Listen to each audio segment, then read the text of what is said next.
Chapter 6 today, but instead of looking at the entire chapter, we're going to look at the first 25 verses of John chapter 6 together.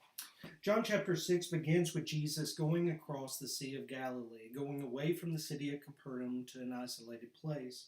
And the first story that we have in John chapter 6 is the feeding of the 5,000. The crowds chose to follow Jesus, it says, because they saw the signs he was performing on those who were sick.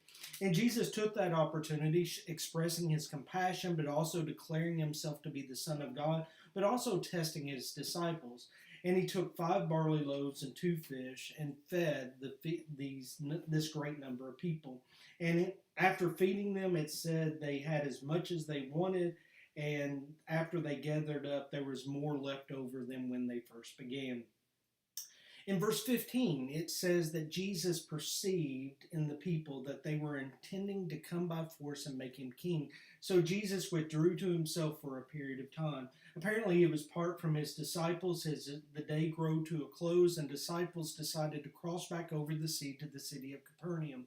They had traveled out on the sea some 3 to 4 miles, and Jesus came walking on the water. They grew afraid, and we have this famous statement in verse 20, "It is I. Do not be afraid." The crowds as well, once they saw that Jesus and his disciples had departed, they too crossed over the sea and tried to reconnect with Jesus and his disciples. Guys, what do you see in the text? I want to focus on the feeding of the 5,000. There was a problem there. And when the problem arose, they didn't turn to Jesus. They just complained about how the problem was unsolvable. I think we all can relate to that to some degree or another. There's so many times we probably don't go to Christ and God in prayer the way that we should because we think that, well, he's not going to solve it. And in fact, when Peter comes to him and Jesus said, well, where are you going to, how are you going to feed them? Peter says in verse 9, there is a boy here who has 5 barley loaves and 2 fish, but what are they for so many? I mean, Jesus is right in front of them. And he doesn't see that Jesus can do that. And we can sit back and cast stones at them and they go, well, how bad for them to do that. But I think a lot of times we do the same thing. We run into problems within our lives and we think that, this problem is so big, but there's no way we can fix it and there's no point in going to God. And I think we mistake the fact that simply because God chooses sometimes not to solve our problems, that means that he can't solve our problems, when in reality he can. And as you pointed out just a moment ago, David, not only can he solve our problems, but when he solved the problem here in verse 11, there was so much food there that people ate as much as they wanted. So not only could he fix the problem, he could fix the problem with plenty to spare.